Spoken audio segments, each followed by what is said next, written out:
There are two equal and opposite errors in which we fall into about the devil. One is to disbelieve in them and their existence. The other is to believe and to feel an excessive and unhealthy interest in them. Audiences are advised to remember that the devil is a liar, and not everything that is said should be assumed to be true, even from their own angles. I have made no attempts to identify any of the human beings in here because they represent all humanity and their thoughts and behavior. In conclusion, I also make no efforts to clear up the chronology of these events. The history of World War II was used to display the spiritual condition of one human being. In general, the events followed a loosely time frame. The purpose of this letter is to give all the psychology of temptation from the other point of view. C.S. Lewis, Tempest College, 5th of July, 1941.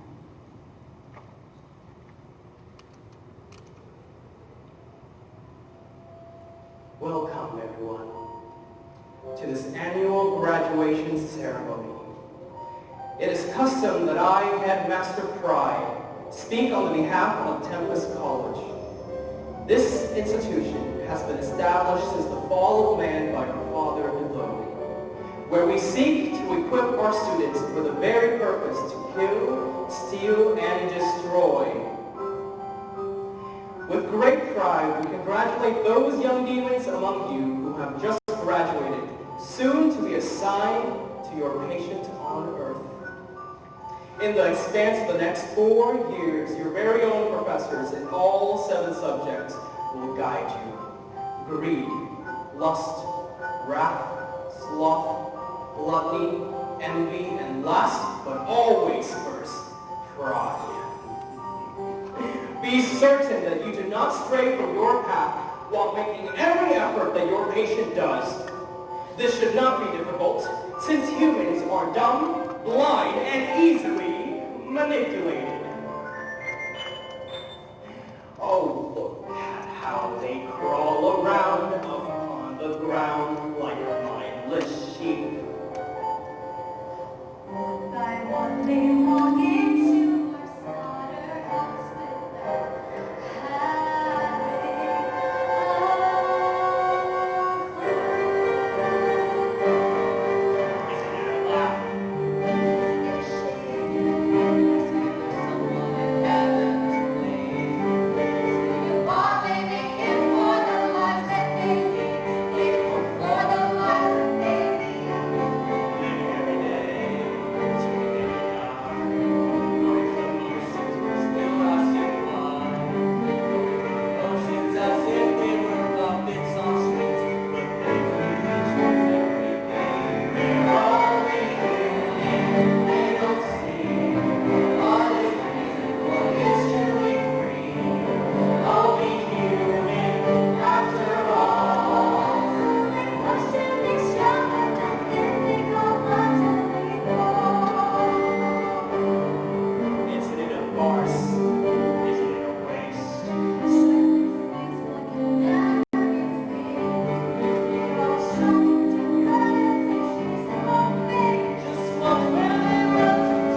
Oh, my nephew, Wormwood. Professor Pride, you startled me. Oh, tough enough, son. There's no time to be startled down here. You may address me by Uncle Screwtape. No need to be so formal, Wormwood. That's very kind of you, Uncle. Kind. Better watch your mouth, boy. Better not be using those words down here. I'm sorry. Don't apologize. What's wrong with you? Oh, shame to call you my nephew. If by my advice you just succeed with your patient, I'll have benefit of our father's work and avoid his usual punishment tortures. But if you fail, I will relish in applying those punishment tortures to you. Is that clear? Yes, Professor. Now, show me your patient. I must see for myself the progress of your work. He's in a bar right now as we speak. A bar. How boring. Cliche. Come and see, Uncle, of my progress. It's true. Scientists confirmed that John was right all along. I knew it, didn't I tell you? People just can't be dropped off the face of the earth. We had to come from something. Truly remarkable. You know, evolution doesn't sound that crazy now that you think about it. I would say so. Which one's your patient? The one on the right, called Armin Parks. Say, it still boggles my mind how a single cell organism could multiply and evolve into such a complex specimen, such as a human. Just incomprehensible. Well, Darwin coined the name natural evolution, and I bet this will rewrite every book in our next generation. Isn't that great? I don't know. We'll have to wait and see. You see, this isn't about just drinks or sitting around. I have been guiding my patient's readings and making sure he spends a good deal of his time with his secular friends. Don't be so naive, Wormwood. You think arguments are the only way to keep him from the enemy's hands. Isn't it? Huh. Sure, that would have worked centuries ago when humans believed anything coming out of the mouths of philosophers. But your patient has been accustomed to a dozen incompatible philosophies dancing around inside his head. What would happen if he discovered there's obvious contradiction within his own thoughts? He would talk about it? No, he would look for answers. Stay far away from arguments. Arguments move the patient's mind into the enemy's own ground. By the very act of arguments, you have awakening his reasoning abilities, and once that's active, who can foresee its consequences? Even though a particular train of thought can always be twisted in our favor, but you will see that that's a whole new can of worms. Then what must I do, Uncle? You must lead him to believe that only what his eyes can see is reality, and fix his attention on the physical senses and call that real life. Right, but what do we mean by real life? That's the whole point. You mustn't let him ask that question. Oh, I'm sorry. You apologize for a long time, boy. I'll skin you for dinner. Remember, humans are not like us, pure spirits. Haven't been human, one of the advantages of the enemy. You have no idea how enslaved they are to the daily motion of life. Yes. What must I do? You don't know? Of course you don't. You don't know anything. So, let me show you an incident from the past.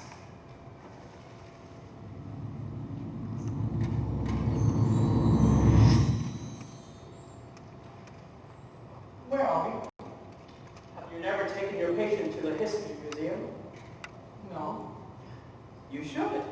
It could be an invaluable tool if handled properly. Just look. Hours lost in reading. Viewing displays of mankind without a single thought of mankind. Meaning the actual people standing right next to them.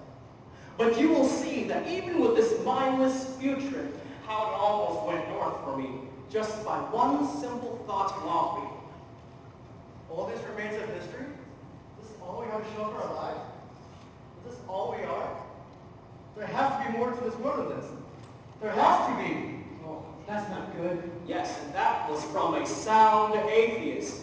Of course, the presence of the enemy was right around the corner, ready to move my patient into the disgusting thought of an afterlife. If I would have lost my pen and began to defend myself by arguments, I would have been undone. But I was not such a fool. I struck the part of the band which I had best under my control and suggested the time for a sandwich. Ooh, bacon sandwich smells so good right now. That's right. Remember, there's a lovely cafe just around the corner. And by the time he stepped his foot outside the door, I showed him the newsboy found the midday paper. Papers, read all about it. Papers, read all about it. And by the time he reached the bottom step, I showed him bus 73 driving past. And by that time, he got into his mind that he knew best and did not need to think about foolish ideologies. Instead, a healthy dose of real life. Meaning the bus and the newsboy. Precisely. That was just enough to convince him that those sort of things just couldn't exist. He had a narrow escape. But now he is safe in our Father's house. Wow, that's amazing. Right. So there's the point. Stay far away from arguments and reasoning. Keep pressing on to the ordinariness of things. And whatever you do, don't let him get away from the inevitable real-life illusion. That's the time I have from your affectionate Uncle Screwtape, Professor Pride.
Professor Rat, it's so good to see you. I do hope you remember every single part of the Lord. Of course I did. Now wipe that smirk off your face. It's too early to be delirious with joy. But I thought World War was something to celebrate about. Has all that war talk gone to your head? I cannot blame you. I do not expect old heads to be on young shoulders. Did your patient respond to your threats of future? Let me guess. You conjured up some old memories of the past, did you? Turning of the stomach, was there? You played a sad violin for you, didn't you? Well, it's very nice of you. But do remember, Wormwood, that duty comes before pleasure. Of course, I have to admit, a war is entertaining. But what permanent good does it do us, unless we make use of it for bringing souls down to our Father below? If we aren't careful, we may see thousands turn to the enemy in this tribulation. Consider also the awareness of life and death during warfare. It's sad to say that not even a single soul believes that he can have their own. They are prepared and have been made right before the enemy. But I've studied from the past rat professors, like Scout Tree, that World War is an opportunity to attack with faith. Obviously, you've not gotten the updated, required textbook on spiritual warfare. Suffering is an essential part of what the enemy calls redemption. And faith that is tested during wartime makes strength. I've found that war is a dangerous game, even for us.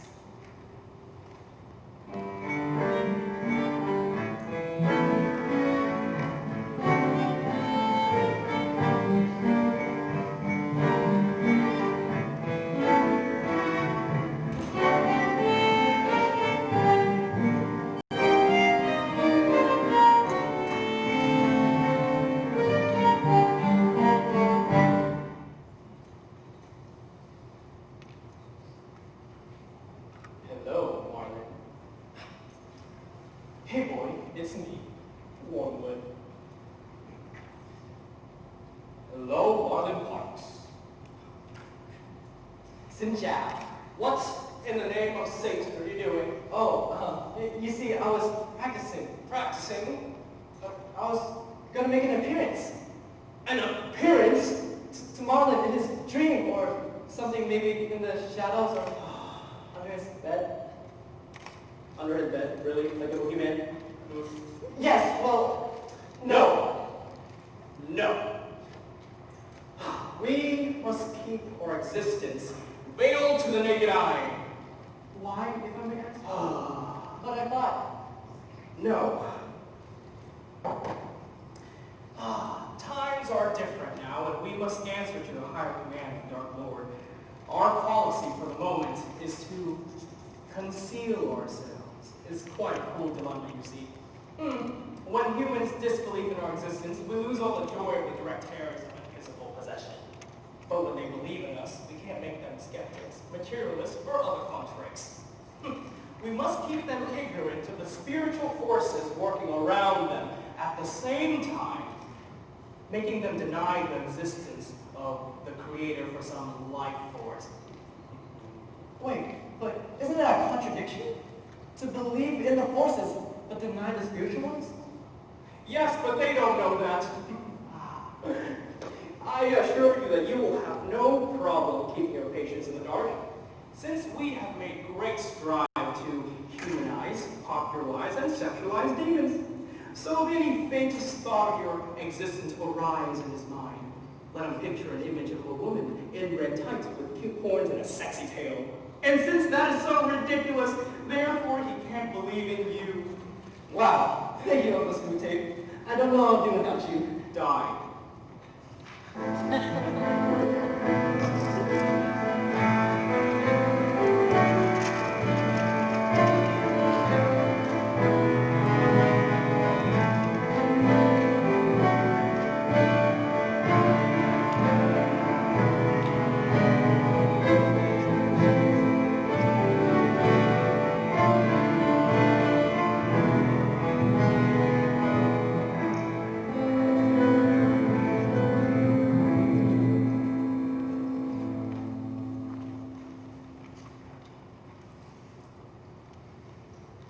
What are you doing sitting out here? Where is your patient? Professor Andy, I didn't think you'd be arriving so early. Where's your patient? He's inside. He's at church? Well, his friends invited him last week, and I thought nothing of it. But then For the love of Satan, what is it, child? Spit it out. Marlon became a Christian. What? Why haven't you reported that to the board? Well, I thought he just did check out the girls or something. Never underestimate the power of the enemy. We have to report this immediately.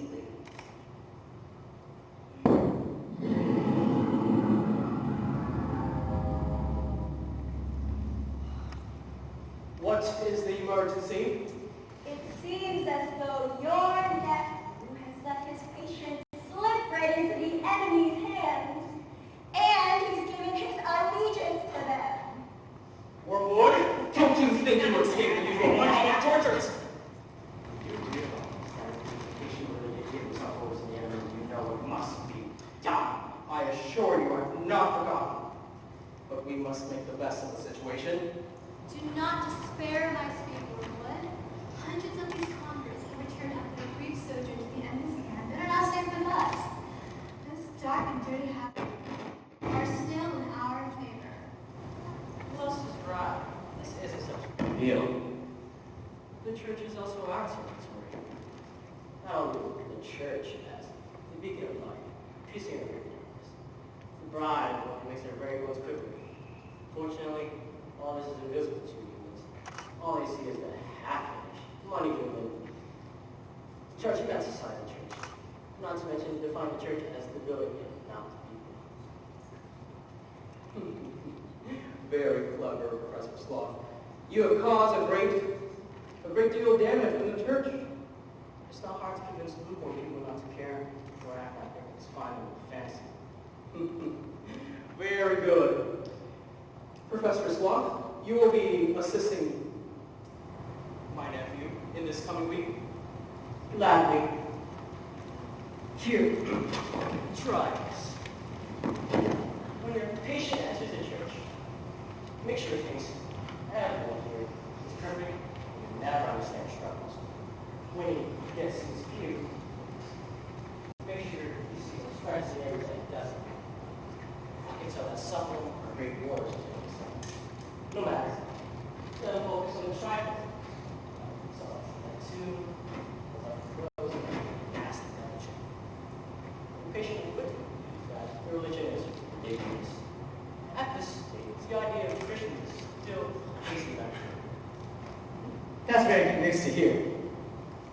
work hard on the disappointments, which is certainly one of the first weeks of the church. It's also good to know that the enemy allows this kind of disappointment to occur. In fact, it can be anything without the permission of the enemy. Question: why would the enemy allow disappointments if it were to be in our favor? Well, we must be careful. Once it causes valid disappointment, they rely much less on emotions and more on faith. Good thing you're Christian is only a newborn. Our Father has a reputation for us. Keep them in this state as long as you can. And remember, the disappointment is the greatest favors and achievements. So be clever as a servant. I wish you the best of luck. If you thank you, Mrs. Black.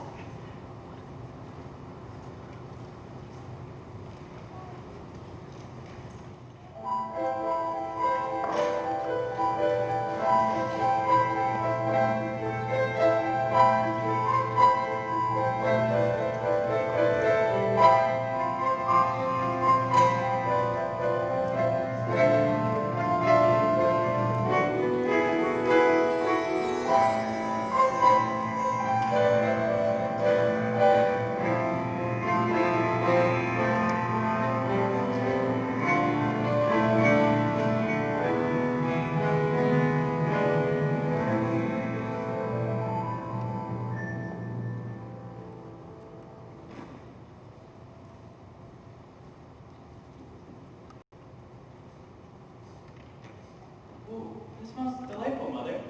Hurry up, Marlon. The food is getting cold. If I knew you were home so late from church.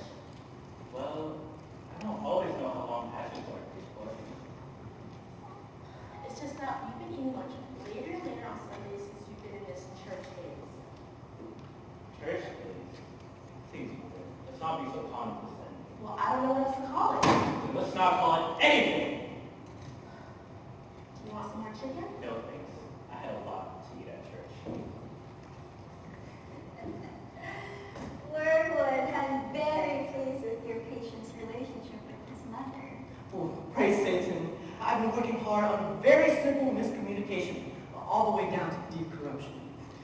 But, as you can see, the enemy has already been working from the inside out, gradually bearing new fruit under his new standard.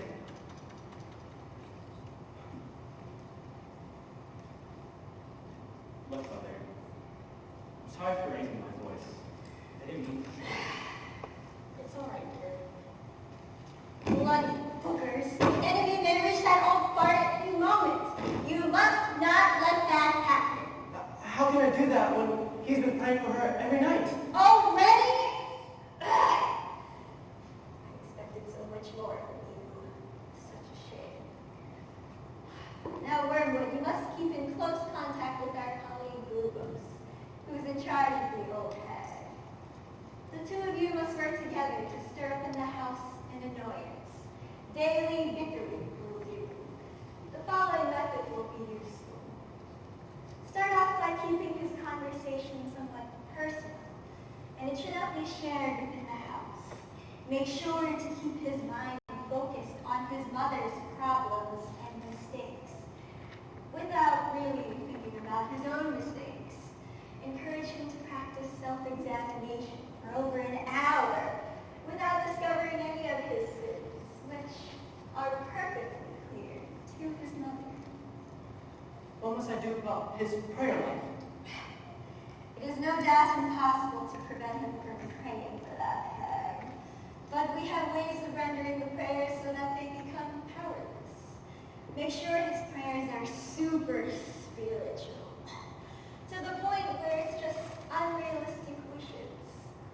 Make sure he repeats this prayer over and over until it becomes nothing but a meaningless chant with no real actions or following it. And this can become very amusing when he gets to the point where he's no longer praying for his actual mother, but an imaginary one, who's less and less like the real one.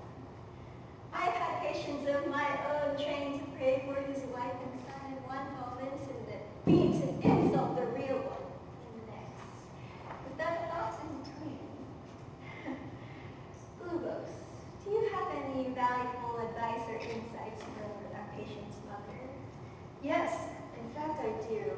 As you can tell, Lord, when humans have lived together for as long as our patients has, work on irritating them through expressions of face. I have been working diligently, bringing awareness to that particular motion in Marlin's eye-rolling action, which she hates. I let her assume that he does it purposely to annoy her. Oh, that's evil. And for my second project that I have been working on is the words. You see, words are very important and very fun to play with. See, to keep this game up, we have to keep both of those fools from a double standard, if you will. Make sure your patient demand his word be taken lightly, and by face value while judging his mother's words with the most hurtful and careless interpretation. But after every fight, they should be convinced that they are the innocent one. Like so. Once this habit is well established, they develop this delightful game of saying anything, I mean anything, to purposely hurt the other, but yet get butthurt when offense is taken. Very good. I'll make sure to put in a good word with the Dark Lord. I would like a report on the lady's religious position. Of course, Professor Undulation. Very good. We need to know, is she at all jealous of the new factor in her son's life? Does she feel this envy towards the church for being able to provide her son in ways she couldn't? Make sure she feels inadequate, a horrible mother, for being unable to teach her precious little son morality. With emotions like these, could lead back to the time of Cain and Abel. Yes, Professor.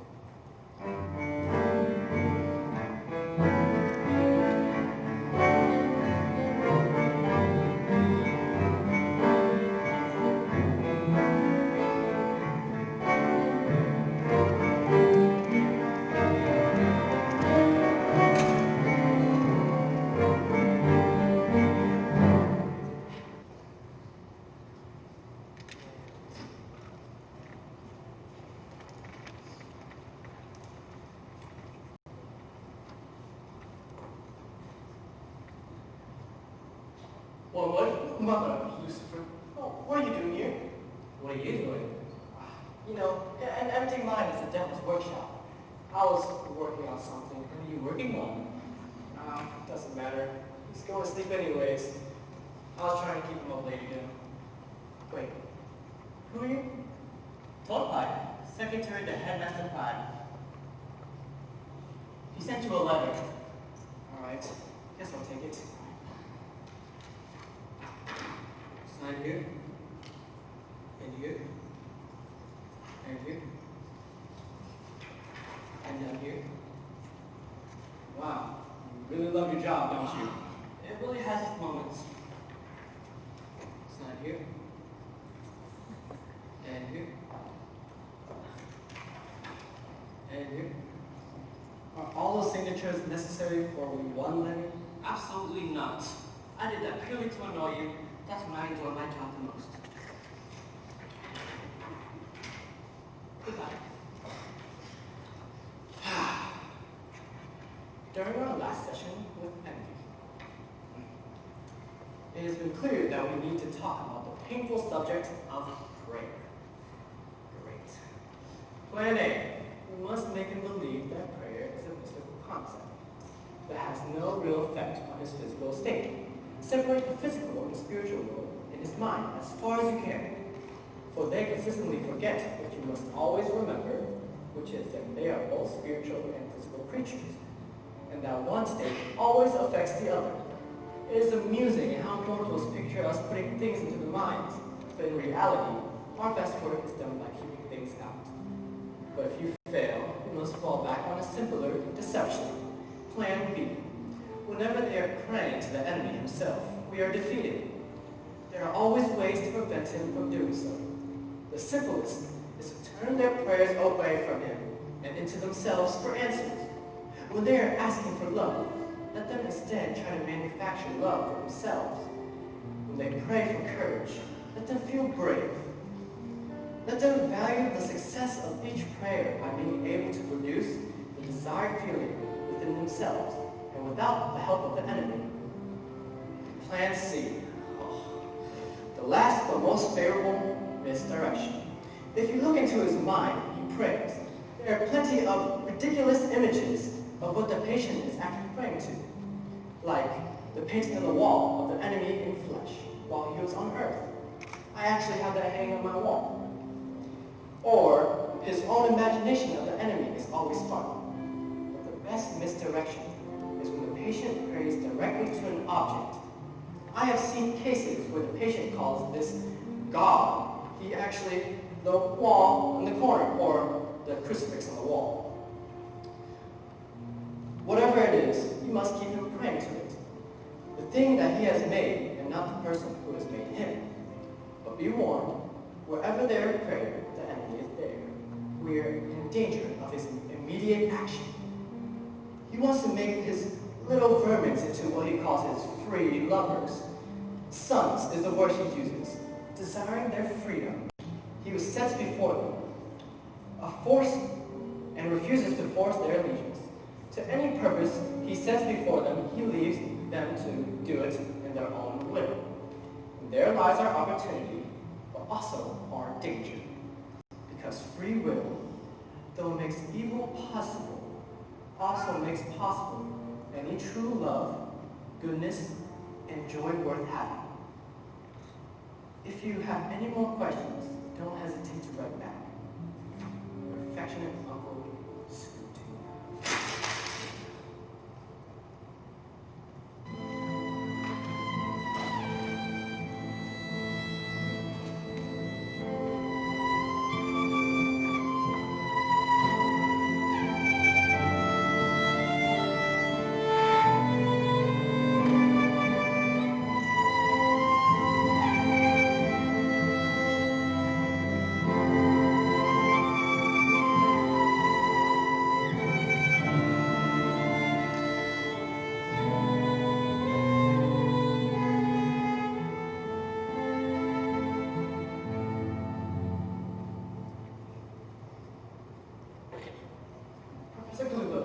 You summoned me. What did you call me?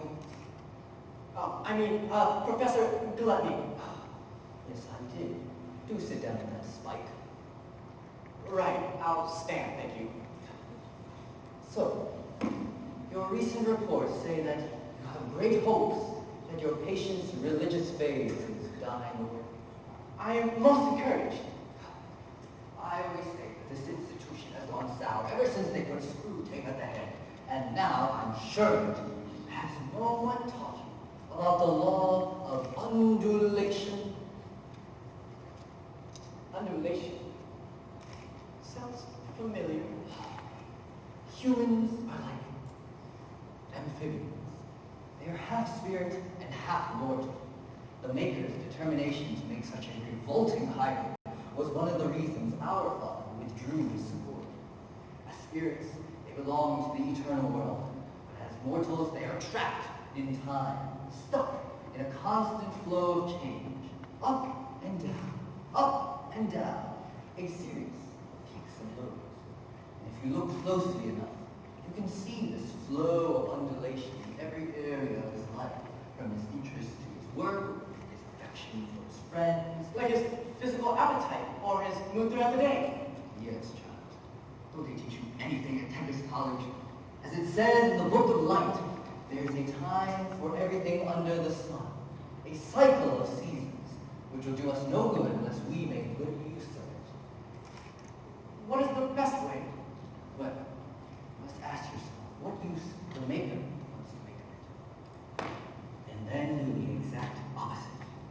It may surprise you to hear that he uses the lows much more than the peaks.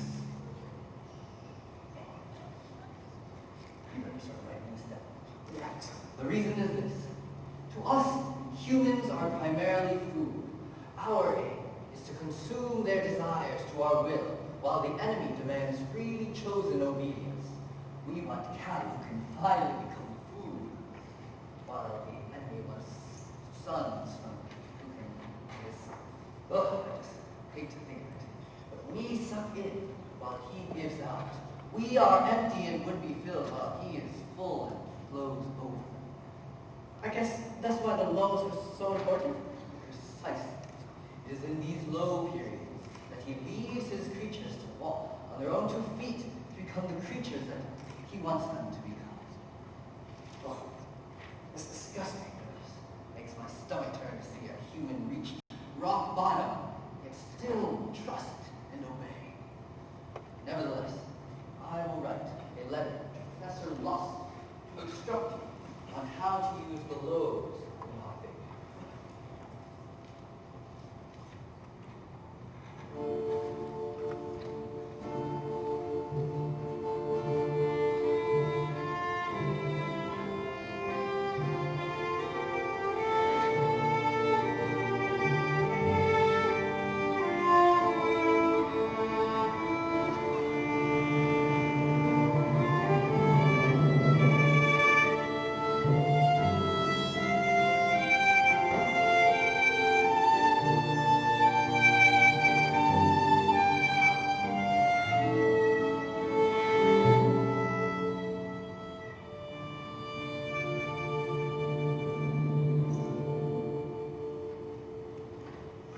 I've just received a letter from Professor Blackie that you're seeking my presence.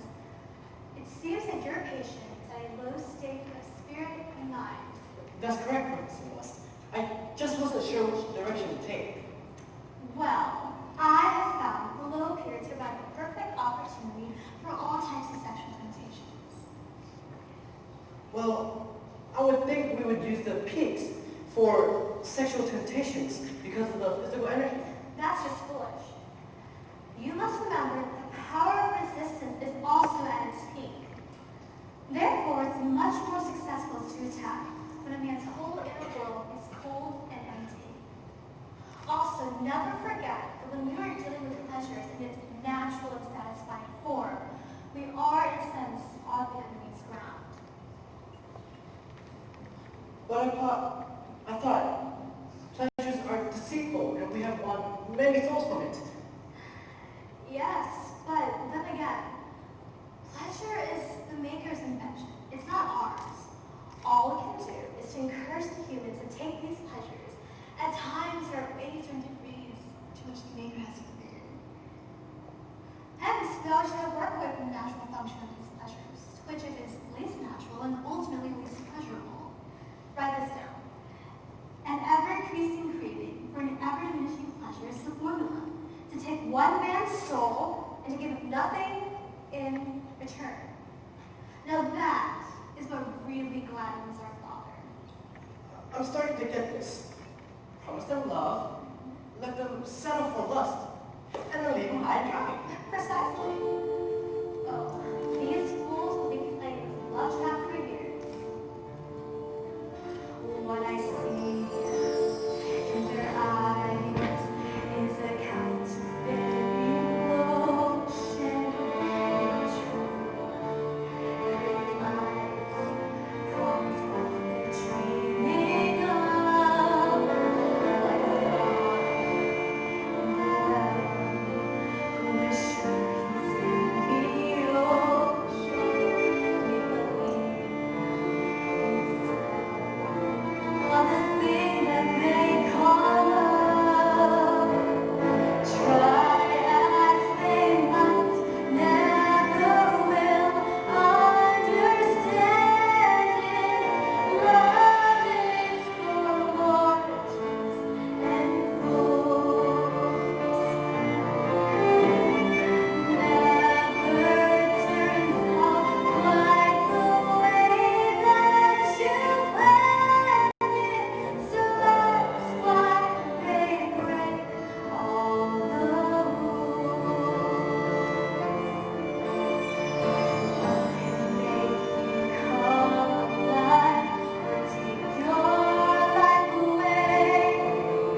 Yes, what is it? Don't you see I'm busy? Thank you, sir. Just waiting for you in the library. Sure, one minute. Of course, sir.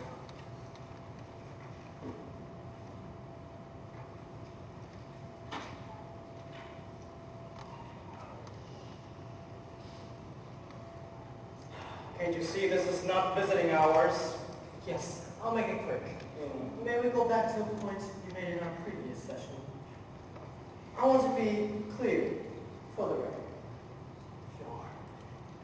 You said that all beings are in their very nature competitive, and therefore the enemy's idea of love is a contradiction, and that it doesn't really exist. Yes, that's common knowledge in Demonology 112. Right.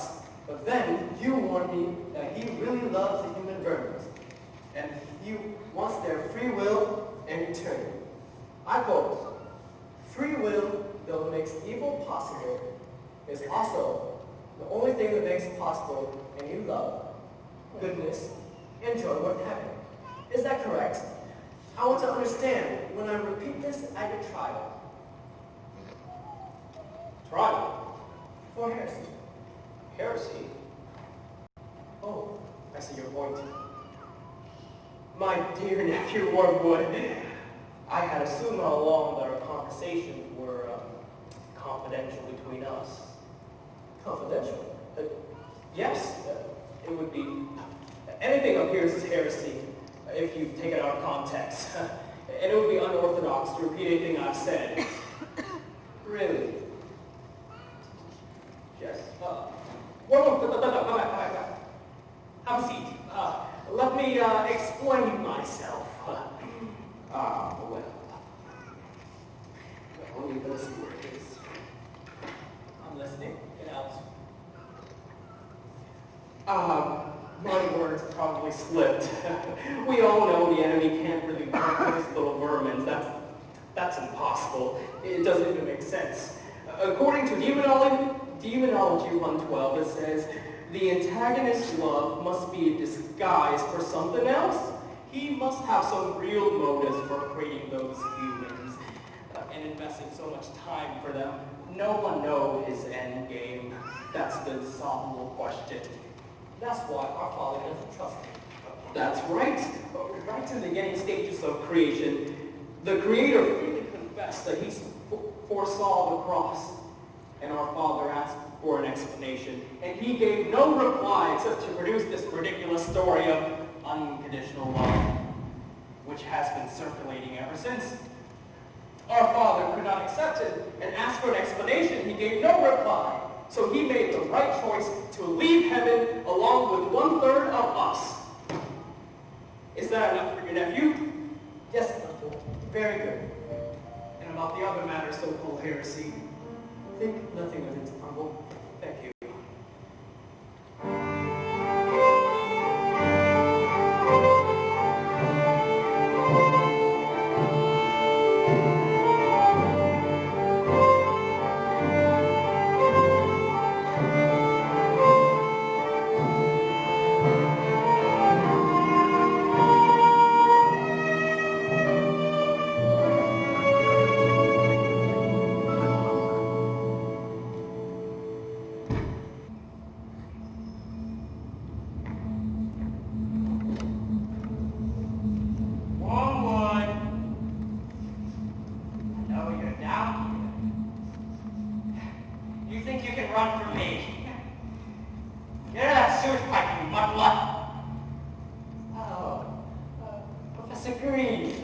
I didn't know you were looking for me.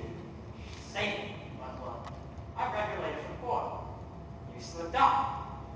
Because your Uncle Screwtape is a little tied up right now, he sent your worst nightmare. Whoa, it's not all lost. I can fix it. Oh, dear woman, I don't think you understand the consequences of your insufficiency. Is it that bad? Your patient had a true repentance of his ways, a renewal of what the other side calls grace. It's like a second conversion, much more deeper level than the first. I really don't know what happened.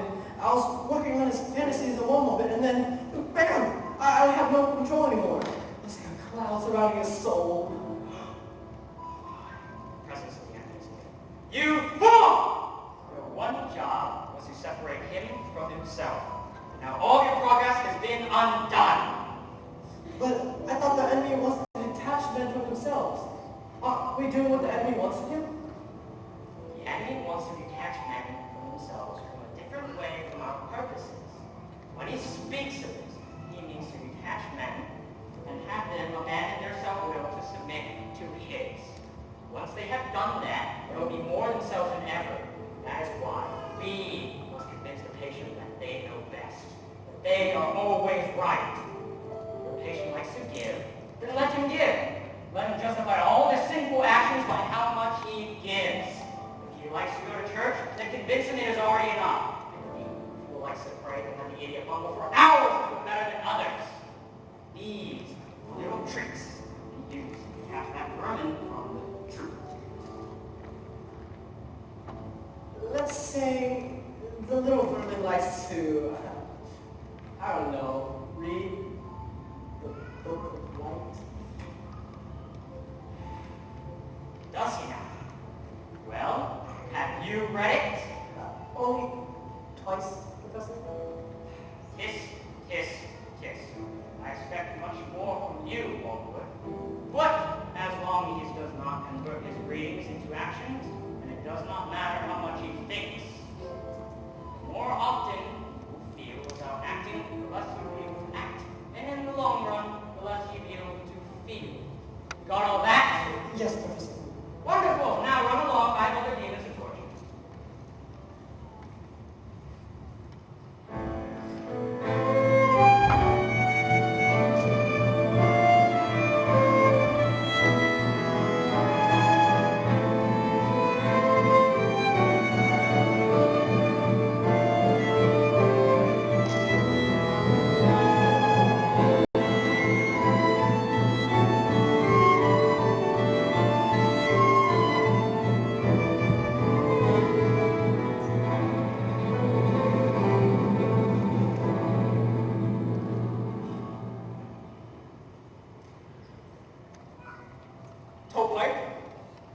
Come here. Yes, Professor Pratt.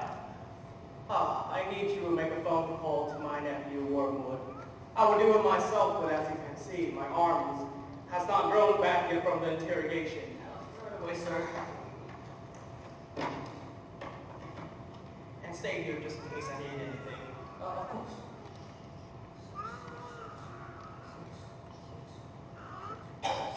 No.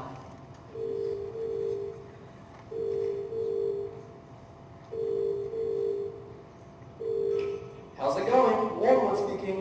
My dear nephew, Wormwood. Uncle, Yes, speechless, I know. You would be glad to know that our little misunderstanding with the Dark Lord has been tidied over. I'm glad to hear that, Uncle. Right. And you would be interested to know that down here, everything has a cost and a consequence. Yes, Uncle. I'm very well aware. My nephew, Wormwood. I have heard a little rumor from a little toad that your patient is in love. And in the worst kind. I've looked up this girl's files, and I'm just horrified. Not just a Christian, but a vile ministry leader. Oh, makes me want to vomit. We would have had her in the arena in the old days. That's what her sword is made for. Not that she do much good there either. Probably faint at the sight of blood and dies with a smile. Oh, I know the sort. I can explain, Uncle. Oh, save it for Judgment Day.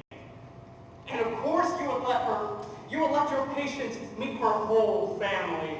Did you not see that the presence of the enemy was all around that house? Do you know whose fault this is? Yours. You have always hated me, and once I'm through with you, Wormwood, you'll be surprised that I will...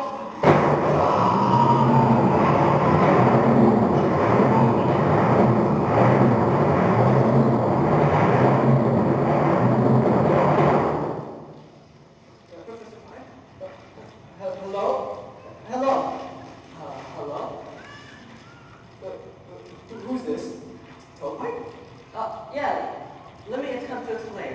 In the heat of the moment, it appears that your uncle, Screwtape, Professor Pride, has allowed himself to turn into a giant centipede. Oh dear. He wishes you to know that he's even more eager to see you now. And he wishes you to know that he cannot wait to meet you in an unseparable embrace. See you soon. Your dear Uncle Screwtape.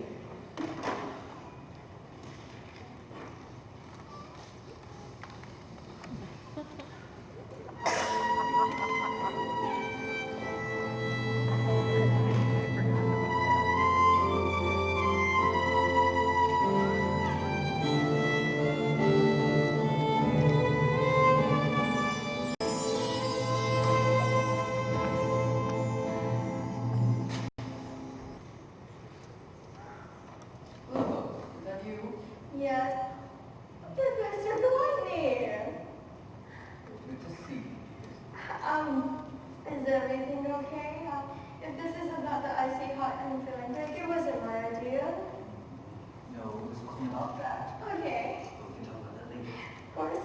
Professor Pride has requested that I give you advice on the tempting of the mother of Wormwood's patient. How come? Well, between you and me, the Dark Lord has tied Pride's fate to your patient's son, Arlen Parks. Pride is making every effort to keep his tail intact. Well, I'm doing a very fun job here. Take a look for yourself. Good evening, ma'am. Is it just you today? No, my son is coming. Are you new here? Yes, just started yesterday. I can tell. Just give me water first. The mother is a great example of cloning. You'd be glad to know that her whole life has been enslaved to this kind of consumption, which is quite concealed from her because the quantities involved are very small. Very clever indeed. Quantity doesn't matter when you use the human belly to produce rage, hatefulness, impatience, and self-concern. You have this woman well in hand. Oh, I can smell her hostility towards servers and waitresses. Yes. Oh, here she comes. Would you like to see the afternoon special? No, thank you. All I want is a cup of tea. Weak, but not too weak. And the teeniest, weeniest bit of really crisp toast. Did you get that? See, because what she wants is smaller and less costly than what has been set before her, she never recognizes this gluttony. And that is why she is determined to get what she wants, however troublesome it may be to others. Wonderful. In this way, she would think she's practicing temperance, while actually indulging. Exactly. There you go, ma'am. Freshly brewed. No, that's far, far too much. Take it away and bring me about a quarter of it. Oh my, Lucifer. How did you get her to be this vile? Well, if you asked her, she would say it is to avoid waste. But in reality, it is the particular shade of tea that we have enslaved her to that makes her dislike the shade. You are very good. I will put in a good word with the Dark Lord when I return. Thank you. Good evening, Mother. Mr. Gluttony, what are you doing here? You're late again. What took you so long? You have much to learn. I was just busy with issues. My patient has been so consumed with the thought of war that he's not been thinking of anything else. I don't want you to be so caught up in all this war news. It'll all be over soon enough. There are just so many things going on in my mind. You have much to learn from Glubos. For now, Please, focus on the task at hand. What is it that you want to show me? well, just look at the progress Glubos has done on this old woman for years. Look at how her belly now dominates her life. This is what I would call the all I want state of mind. All I want is a cup of tea, properly brewed, or an egg, properly boiled.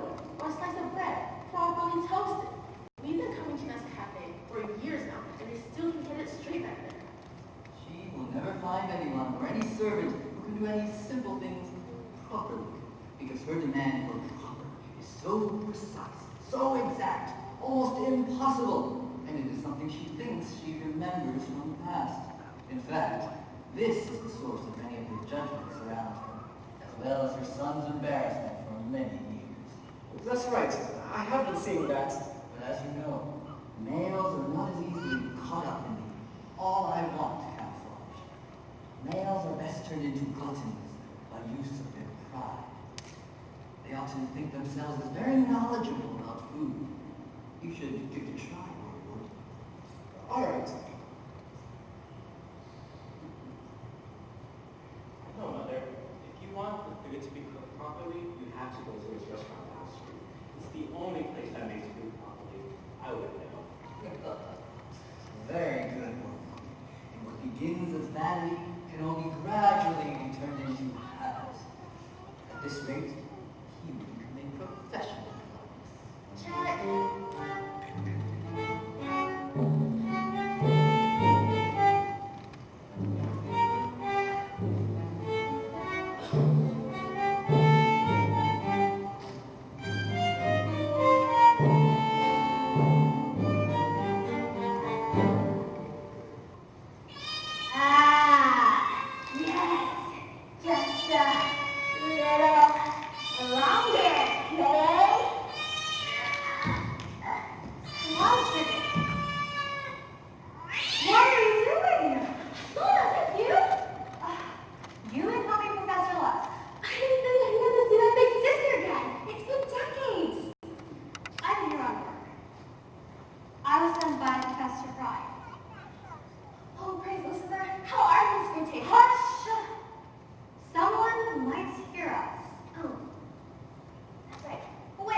Wormwood's patient Marlin returns to us. Because your patient is in love, I was sent to assist you. Oh, unholy macaroni, this is going to be so much fun. I can't wait to show my progress. Slumped you were assigned a girl from a Christian family that's still a virgin. That's like a death sentence for you. Oh, look, sis. Don't be too quick to doubt. Take a good look at her. There's a dent in her armor, a common trait found in people who have grown up in religious circles. It lends us to the assumption that people who do not share the same beliefs as them are stupid and ridiculous. I have been keeping her sheltered in this bubble for years. Her faith, you see, is not the same conviction she would have felt at the age of 10. Yes, but even this element of ignorance doesn't give us much hope in her faith with us. You must see how it can influence Wormwood's patient. Marlon has learned from your patient's behavior what he believes is a good Christian. Because he's in love, he will imitate and reflect these qualities. Get him to exaggerate this defect in the patient, and to exaggerate this quality until what was once dent in her armor becomes in the strongest quality. The armor of spiritual pride. I don't understand. Why don't you talk to Wormwood about this? It's his patient. And why are you doing this for? Screwtape? You asked too many questions. I must go now. I'll see you soon or in a few decades.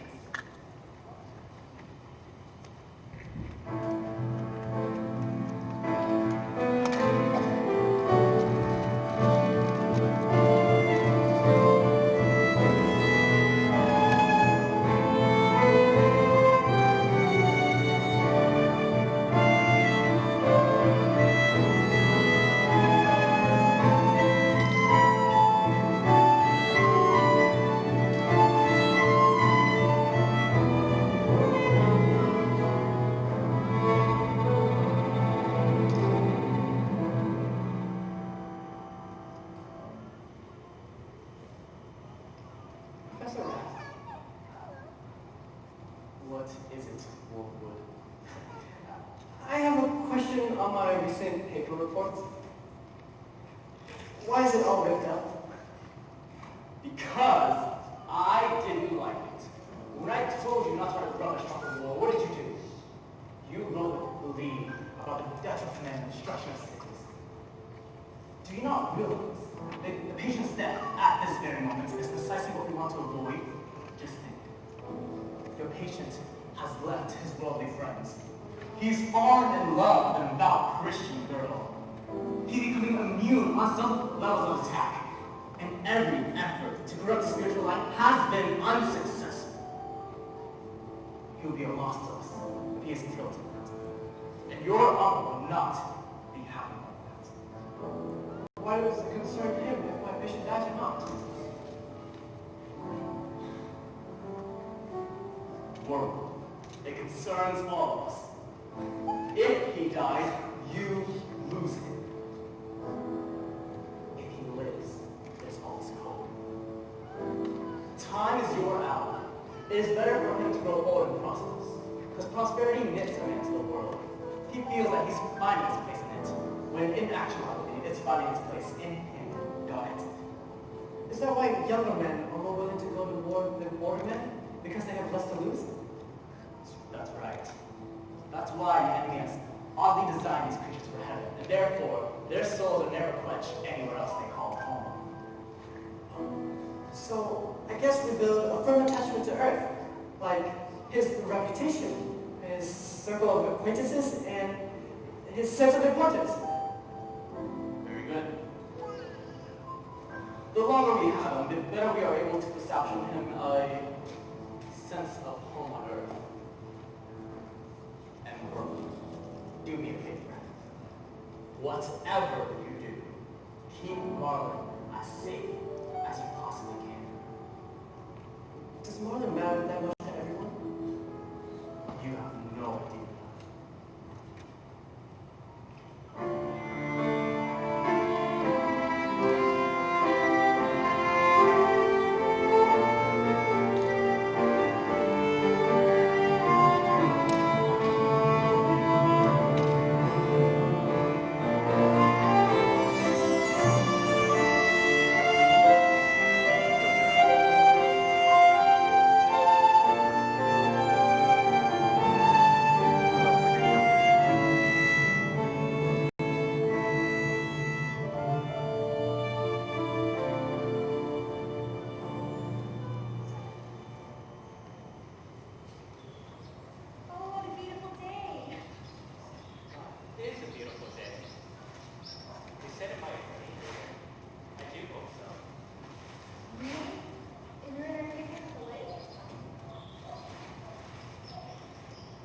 Well, if it does rain later, it might put the Germans off from bombing us tonight.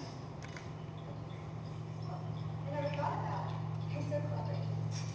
Thank you, dear. Say, do you want to take a stroll to the other side of the lake? I heard that there's this little store that sells the best ice cream. Ice cream? Can't take no ice cream.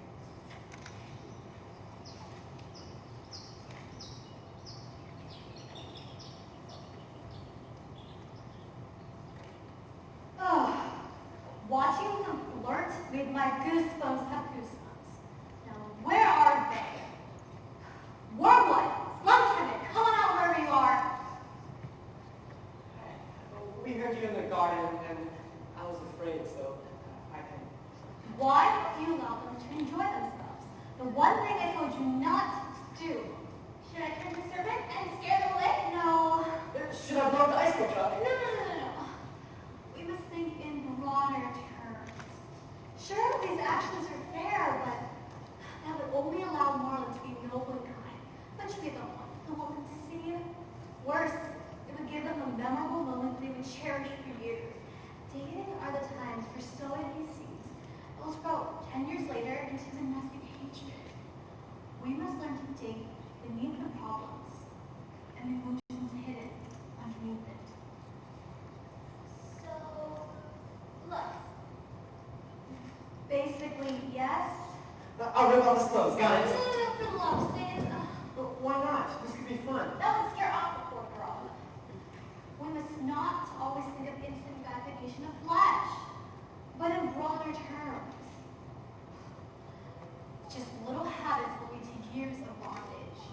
We must be clever. They know that the enemy demands of a law that results in action. We must establish in them a law that is mutual and based on self-sacrifice, which is based upon emotions. So, lust. Kind of like giving them an enchantment of erotic feeling. Precisely. And later in married life, when this enchantment dies away, charitable romantic actions will wither away with it. They won't see this, since they have blindly mistaken sexual excitement for love and think this feeling will last forever. I have a question. Is it about the subject? It is about Professor Pratt. My Uncle Screwtape. No. Let's hit the subject, please. I don't have time to gossip. My work here is done. So, Lust.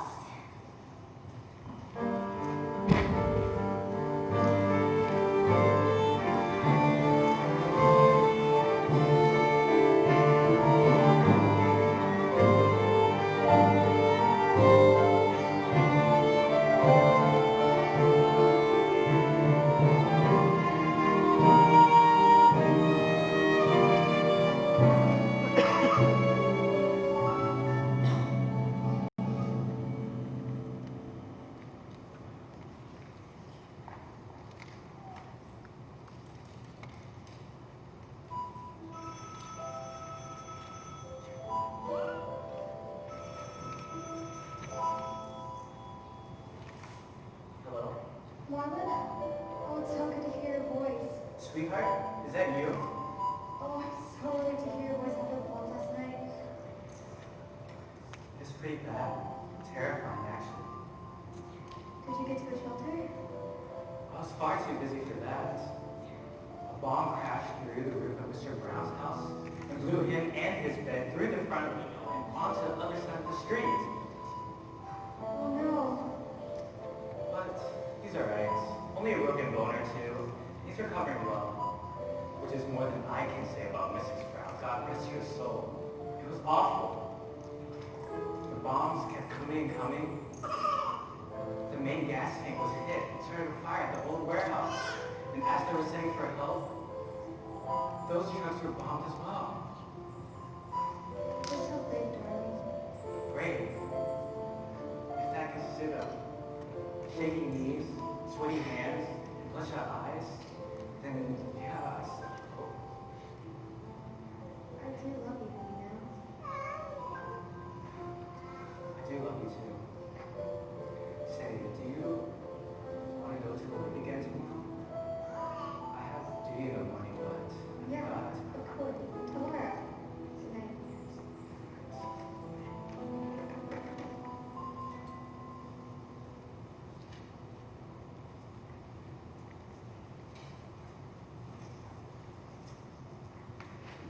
Homewood, you think this is a game, child? No, Professor. Your patient behavior last night was pathetic, terrible, absolutely the worst. To say that I'm disappointed is a major understatement. I really don't know what happened, Professor. I tried. That's not good enough. All you could produce was some excessive cigarette smoking, lack of prayer, and he was so frightful he could not feel any pride. What do you say to that? I don't know, Professor. Well, Well, as you've heard, he's planning to meet the girl. I can make full use of his fatigue. As you know, fatigue makes a girl talk more and a guy talk less. I can see to it that she really annoys me. speak of that with slum for me. I'm more interested in the attack on his emotions. You must help him to feel. When he sees human remains scattered on the earth like sprinkles on a paper, then he will see that this is a real world. This is what reality is. And his religion has been nothing but a stupid, hokey fantasy. If you paid any attention to the first session I had with your uncle, Screwtape, then you would have seen how we alter the meaning of reality. The enemy speaks. Not done yet. The enemy speaks of the enemy speaks of himself as of some spiritual experience. They're just convinced that, oh, some music played in some holy dim-lit area. But here, real means that there are physical facts that separate us from the rest of the elements. So, separate the physical and emotional experiences. Let him see blood and violence as real, and everything else sentimental as not real? Yes, good. I do hope you understand the distinction, Wormwood. This is your final chance. I understood! Yes, sir.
My dear Wormwood, you have let a soul slip through your fingers.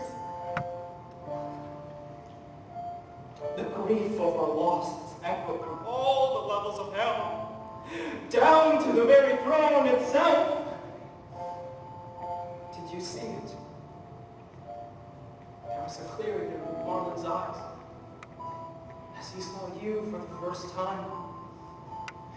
Recognized the part you have had in him, and knew that you had it no longer. For a moment, it seems that it was all our victory. The screaming of bombs, the taste of explosion in the lungs, the feet burning with weariness, the heart cold as ice, the brain reeling, the legs aching. And the next moment, it's all gone. Gone like a bad dream, never again to be of any account. And when he saw you, he saw us. He had no faintest thought of how we would look until that very hour. Now that we are here, he can say to us, one by one, not who are you, but so it was you all this time. Every inquiries and questions that has haunted him since birth was now revealed. And the song of every faded memory was now recovered. And as he saw you, he saw God. That little soul, that vermin thing could look on him, who's wrapped in the form of a man